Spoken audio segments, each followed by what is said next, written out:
Hey everyone, welcome back to my channel. In this video, we are going to solve mathematics sample paper of class 8th. Midterm practice paper है 22-23 का, new pattern based है. Total marks कितने इसके 60 and 2.5 hours का आपके पास time होगा. General instruction आप read कर लेना. क्वेश्चन पेपर 3 सेक्शन में डिवाइड है. सेक्शन ए से स्टार्ट करते हैं. सेक्शन ए में फर्स्ट क्वेश्चन देखते हैं.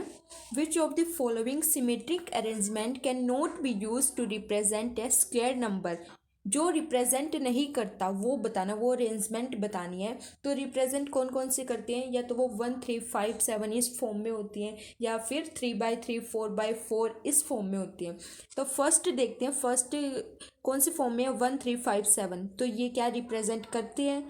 सेकंड भी करती है क्योंकि ये भी इसी फॉर्म में है. थर्ड क्या है, 4/4 की फॉर्म में है, तो ये भी क्या इसको रिप्रेजेंट करती है. तो इसका आंसर क्या हो जाएगा, फोर्थ डी इसका आंसर हो जाएगा, क्योंकि ये ऐसी सिमेट्रिक अरेंजमेंट है जो स्क्वायर नंबर को रिप्रेजेंट नहीं करती. तो डी क्या हो जाएगा, इसका राइट आंसर हो जाएगा. नेक्स्ट क्वेश्चन देखते हैं. क्या है, 3 lines shown in the figure intersect each other at point P. Line L is perpendicular to line N. The measure of angle 6, angle 6 कितना है 65 डिग्री. The sum of the measure of angle 3 and angle 4 is, यानी angle 3 plus angle 4 का क्या बताना, हमने सम बताना है कितना होगा. तो क्या एंगल 2 और एंगल 3 कितना होगा 90 डिग्री, और ये तीनों एंगल क्या बनाएंगे 180 डिग्री का एंगल बनाएंगे, क्योंकि ये लीनियर पेयर होगा. इससे फिर हम क्या निकाल लेंगे, एंगल 4 निकाल लेंगे, और एंगल 3 और एंगल 6 क्या होंगे, इक्वल होंगे दोनों, क्योंकि वर्टिकली ऑपोजिट एंगल है. तो एंगल 6 कितना है 65, और एंगल 3 कितना होगा फिर 65 होगा. चलो इसको सोल्व करते हैं. एंगल 2 प्लस एंगल 3 कितना होगा 90 डिग्री का एंगल होगा, और angle 2 plus angle 3 plus angle 4 ये कितना होगा 180 डिग्री होगा, क्योंकि ये लीनियर पेयर होता है. उनका सम कितना होता है 180 डिग्री होता है. एंगल 2 और 3 की जगह मैं क्या लिख सकती हूँ 90 डिग्री लिख सकती हूँ, प्लस एंगल 4 कितना होगा 180 होगा. एंगल 4 निकालेंगे यहाँ से, 190 इधर माइनस हो जाएगा, तो कितना हो जाएगा एंगल 4 90 डिग्री हो जाएगा. अब एंगल 4 पता चल गया ये 90 डिग्री है, कितना है 90 डिग्री हो गया. एंगल 3 कितना है, एंगल 3 भी कितना हो जाएगा 65 डिग्री हो जाएगा, क्योंकि वर्टिकली अपोजिट एंगल है. इन दोनों का सम कितना होगा, इनको प्लस कर देते हैं. 90 प्लस 65 कितना हो जाएगा 155. तो क्या हो जाएगा, डी आपका राइट आंसर हो जाएगा. ये इन दोनों एंगल्स का सम हो जाएगा, और आपका आंसर भी. थर्ड क्वेश्चन देखते हैं. द वैल्यू ऑफ 3 की पावर कितनी दे रखी है 0, एंड 7 की पावर भी 0 दे रखी है. तो जिसकी पावर 0 होती है उसका क्या हो जाता है 1 बन जाता है उसका. तो 3 की पावर 0 हो उसका 1 बन गया. 7 की पावर 0 है तो उसका भी 1 हो गया. यहाँ पर प्लस हो जाएगा. 6 की पावर भी क्या दे रखी है 0 दे रखी है, तो इसका भी 1 हो जाएगा. 1 इंटू 1 क्या होगा 1, प्लस में 1, तो आंसर क्या हो जाएगा 2 हो जाएगा आपका. तो सी क्या होगा इसका राइट आंसर हो जाएगा. क्वेश्चन नंबर 4 देखते हैं. In an isosceles triangle ABC, the length of AC 10 centimetre, altitude AD कितना है 6 centimetre, and P is a point on AB. Length AC कितनी है 10 है, और एल्टीट्यूड AD कितनी लेंथ है 6 है. The length of BP and PA is 4x minus 1 and 3x plus 4. BP की लेंथ कितनी दे रखी है इसमें 4x माइनस 1, और PA की लेंथ कितनी है 3x प्लस 4. ये PA की लेंथ है. द लेंथ ऑफ BP की लेंथ निकालनी है, यानी इसकी हमने लेंथ निकालनी है. तो ये क्या है, दोनों आइसोसेलेस ट्रायंगल हैं. AC की लेंथ अगर 10 हुई तो AB की लेंथ भी कितनी होगी 10 होगी, क्योंकि ये दोनों आइसोसेलेस ट्रायंगल हैं. तो ये दोनों इनकी लेंथ दे रखी है, इनको प्लस करेंगे तो किसके इक्वल होगा AB के इक्वल होगा, जिसकी लेंथ कितनी है 10 है. चलो इसको फिर सोल्व करते हैं.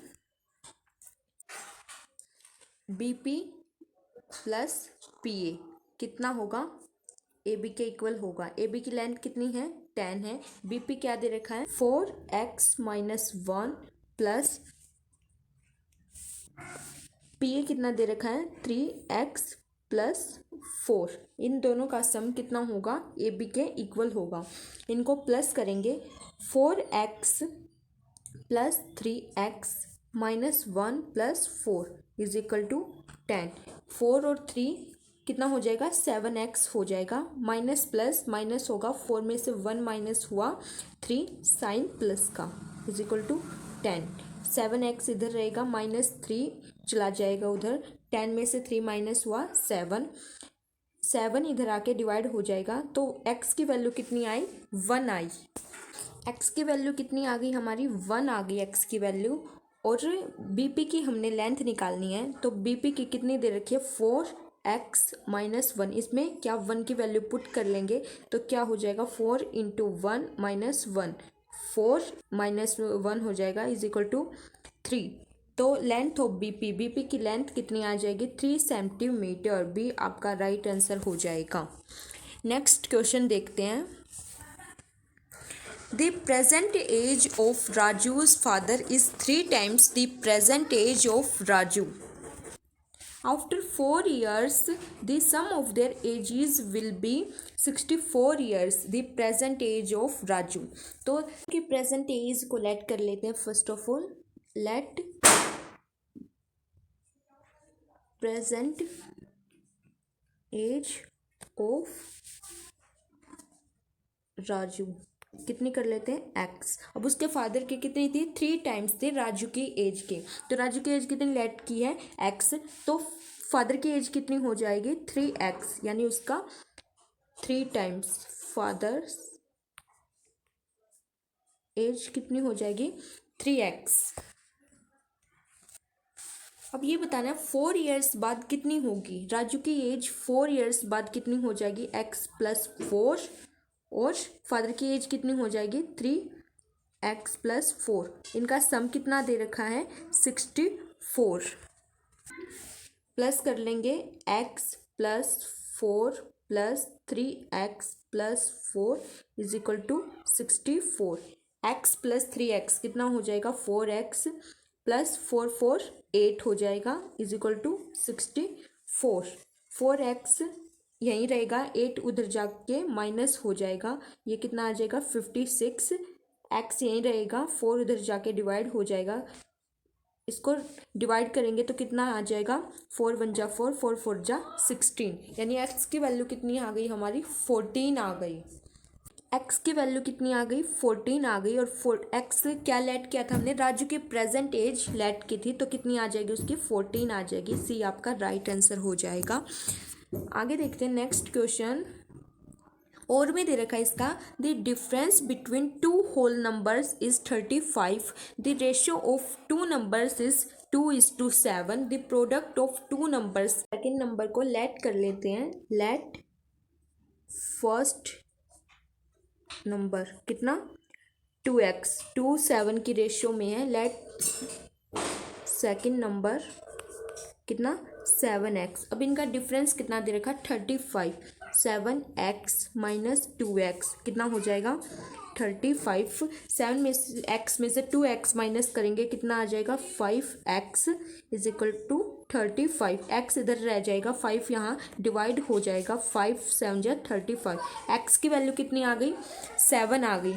अब यहीं से दोनों नंबर निकाल लेंगे। 2x में x की वैल्यू पुट कर देंगे, 2 × 7। फर्स्ट नंबर क्या आ जाएगा, 14, ये आ जाएगा 14। सेकेंड नंबर में पुट कर देंगे 7 × 7, 49। ये नंबर कितना आ जाएगा, 49। अब 14 और 49 का प्रोडक्ट करेंगे।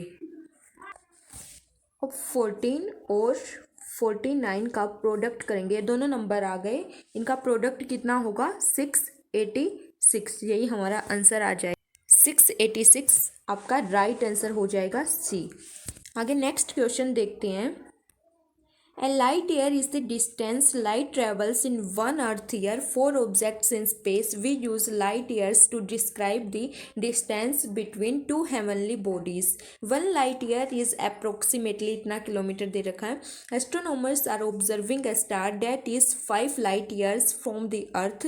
How far is the star from the Earth in kilometre? तो क्या ये किलोमीटर किस में दे रखा है? यूजुअल फॉर्म में दे रखा है. हमें किस में चेंज करना है? स्टैंडर्ड फॉर्म में चेंज करना है. तो क्या करेंगे? 9.5 इंटू 10. जीरो कितनी है? काउंट करेंगे 1 2 3 4 5 6 7 8 9 10 11. 11 जीरो हैं तो 11 और ये 5 भी उसमें ऐड करेंगे. 10 की वैल्यू कितनी आ जाएगी? 12 आ जाएगी. तो ये क्या बन जाएगी? स्टैंडर्ड फॉर्म बन जाएगी. अब इसको किससे मल्टीप्लाई कर देंगे? 5 से इसको मल्टीप्लाई कर देंगे. अब ये 10 12 इसको अलग रख लेंगे. 5 को 9.5 से मल्टीप्लाई करेंगे तो कितना आ जाएगा?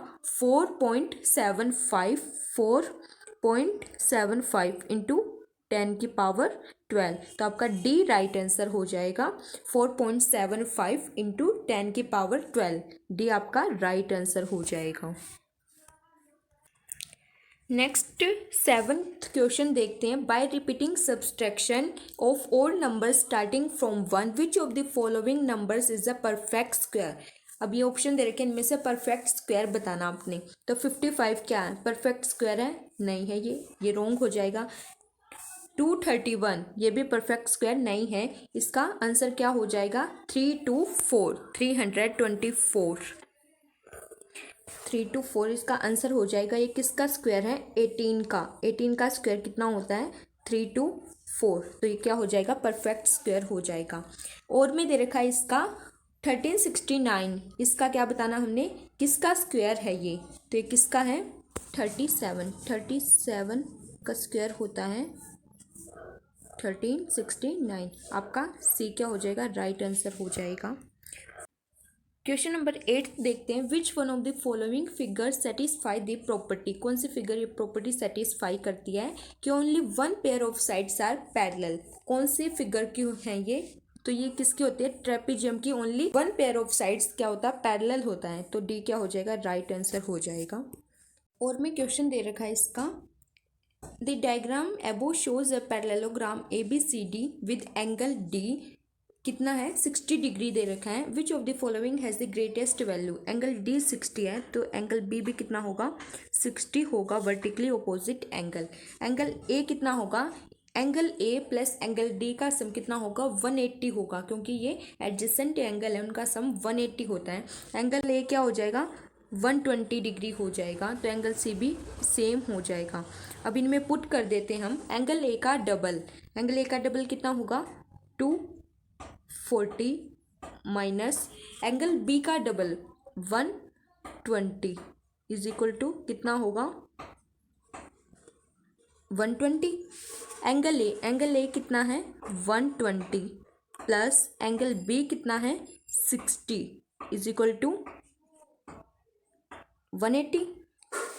एंगल A कितना है? 120 प्लस एंगल D कितना है? 60. ये भी कितना हो जाएगा? 180. अब एंगल C का ट्रिपल कितना होगा? 360. अब माइनस करेंगे इसमें से एंगल D का डबल. एंगल D कितना है? 60. 60 का डबल कितना होगा? 120. 120 को इसमें से माइनस करेंगे, क्या आ जाएगा? 240 इसका आंसर आ जाएगा. तो क्या होगा? सबसे ग्रेटेस्ट वैल्यू कौन से ऑप्शन की होगी? डी की. तो डी क्या हो जाएगा? राइट आंसर हो जाएगा क्योंकि सभी से ज़्यादा इसकी वैल्यू आई है 240 और बाकी की कम है इससे. तो आंसर आपका क्या हो जाएगा? डी आपका राइट आंसर हो जाएगा. ओके. क्वेश्चन नंबर 2 देखते हैं. ये क्या है? केस स्टडी बेस्ड क्वेश्चंस हैं इसमें. रीड करते हैं. चलो. Cross country is running event in which runners completed a pre-decided distance. It includes different activities in which runners cover different environments. A cross-country running event of 11 kilometer is as follows. क्या ये activity दे रखी है? ये इनका distance दे रखा. आगे questions देखते हैं क्या है. फर्स्ट क्वेश्चन दे रखा, what fraction of the total distance is the mud run. Mud run की फ्रैक्शन क्या होगी। मड रन देखते हैं इसमें, मड रन कितना है डिस्टेंस 1 और टोटल किलोमीटर कितना है 11, तो इसके फ्रैक्शन क्या हो जाएगी 1/11। 1/11 कहाँ पर, सी इसका राइट आंसर हो जाएगा 1/11। सेकेंड देखते हैं, what fraction of the total distance is the crossing water bodies. Crossing water bodies की फ्रैक्शन क्या होगी। क्रॉसिंग वाटर बॉडीज का डिस्टेंस कितना दे रखा 1 दे रखा और टोटल डिस्टेंस कितना है 11, तो इसका भी आंसर क्या हो जाएगा 1/11। कहाँ पर है ये, डी इसका राइट आंसर हो जाएगा। आप पहले क्या होगा, क्रॉसिंग वाटर बॉडीज का डिस्टेंस आएगा, उसके नीचे टोटल डिस्टेंस आएगा। आप 11 ऊपर नहीं लिख सकते, नीचे आएगा 11, तो 1/11 इसका राइट आंसर हो जाएगा। क्वेश्चन नंबर थर्ड है, what fraction of the total distance is the distance covered on paved and unpaved roads. By में आपका 11 ही आएगा, पेव्ड और अनपेव्ड रोड्स का डिस्टेंस आप ऐड कर दोगे, तो क्या है इनका distance, paved and unpaved road. Paved road का कितना है 3 और अनपेव्ड का 2, यानी 5 टोटल डिस्टेंस हो जाएगा इनका, और टोटल कितना है 11, 5/11 इसका राइट आंसर हो जाएगा 5/11। तो कहाँ पर है ये, बी इस, सॉरी बी नहीं, 5/11 डी इसका राइट आंसर हो जाएगा। फोर्थ देखते हैं, what fraction of the total distance is the distance covered on hill climbing and woods. अब हिल क्लाइंबिंग और वुड्स का देखते हैं टोटल डिस्टेंस कितना होगा। हिल क्लाइंबिंग का 2 है और वुड्स का कितना है 2, यानी 2 + 2 4, 4/11 इसका आंसर हो जाएगा 4/11, ए इसका राइट आंसर हो जाएगा। 11 आपको बाय में रखना क्योंकि डी में इसका 11/4 भी दे रखा है, ये रॉन्ग होगा, 4/11 इसका राइट आंसर होगा। नेक्स्ट देखते हैं, Rahul says by running through woods and climbing hills dash of the total distance in cross country can be covered. Wood और क्लाइंबिंग हिल का देखते हैं, वुड का कितना है 2, क्लाइंबिंग हिल का कितना है 2, तो कितना होगा 4, 4/11, तो ये टोटल का क्या हाफ हुआ, नहीं हाफ भी नहीं हुआ क्योंकि 5.5 इसका हाफ होगा, तो ये क्या लेस देन हाफ, हाफ से भी इसका डिस्टेंस कम हुआ। ओके, सी इसका राइट आंसर हो जाएगा। क्वेश्चन नंबर 3 देखते हैं, for a school performance an equal number of students are to be arranged in each row and column, 9 students can be arranged as shown in arrangement 1। इस arrangement में कितने 9 students arrange किए गए हैं, 3 column और 3 रोज इसमें बनाए गए हैं। फर्स्ट क्वेश्चन देखते हैं, how many students can be added in a row column in arrangement 1 for 100 students.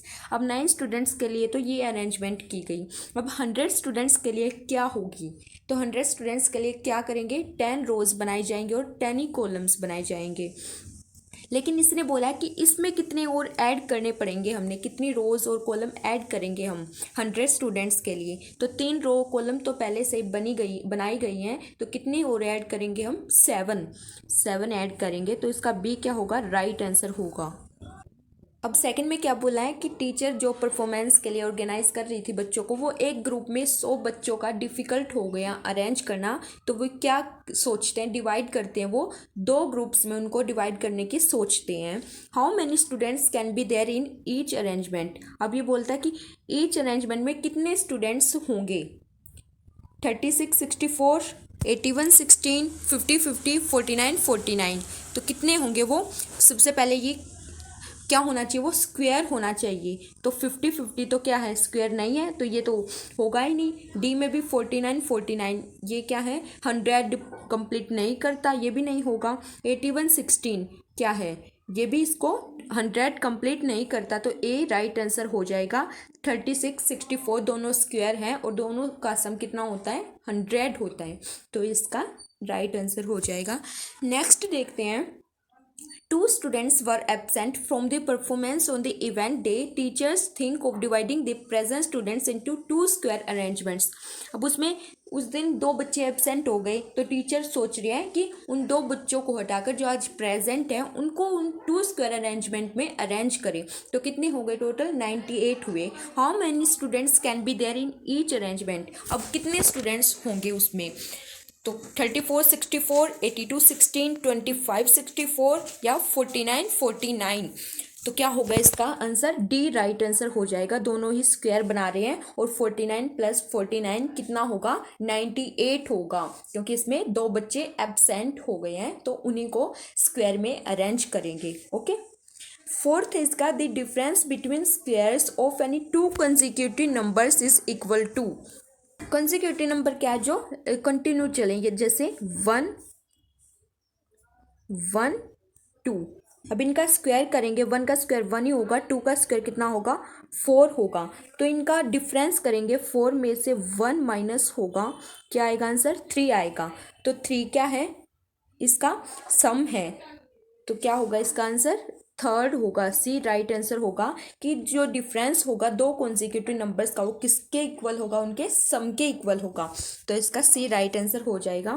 Fifth question क्या है इसका, which of the following is the odd one. अब ओड वन क्या है इसमें, अब सभी में देखो आप 5 5 तो छोड़ दो क्योंकि सेम है सभी में।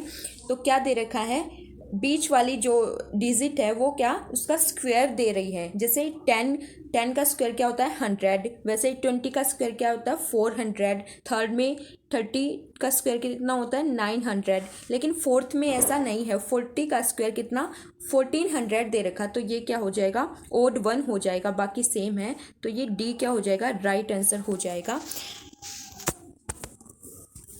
तो यहीं पर हमने सेक्शन ए कंप्लीट कर लिया, हमने सारे क्वेश्चन सोल्व कर लिए हैं। इसके सेक्शन बी हम नेक्स्ट वीडियो में कवर करेंगे।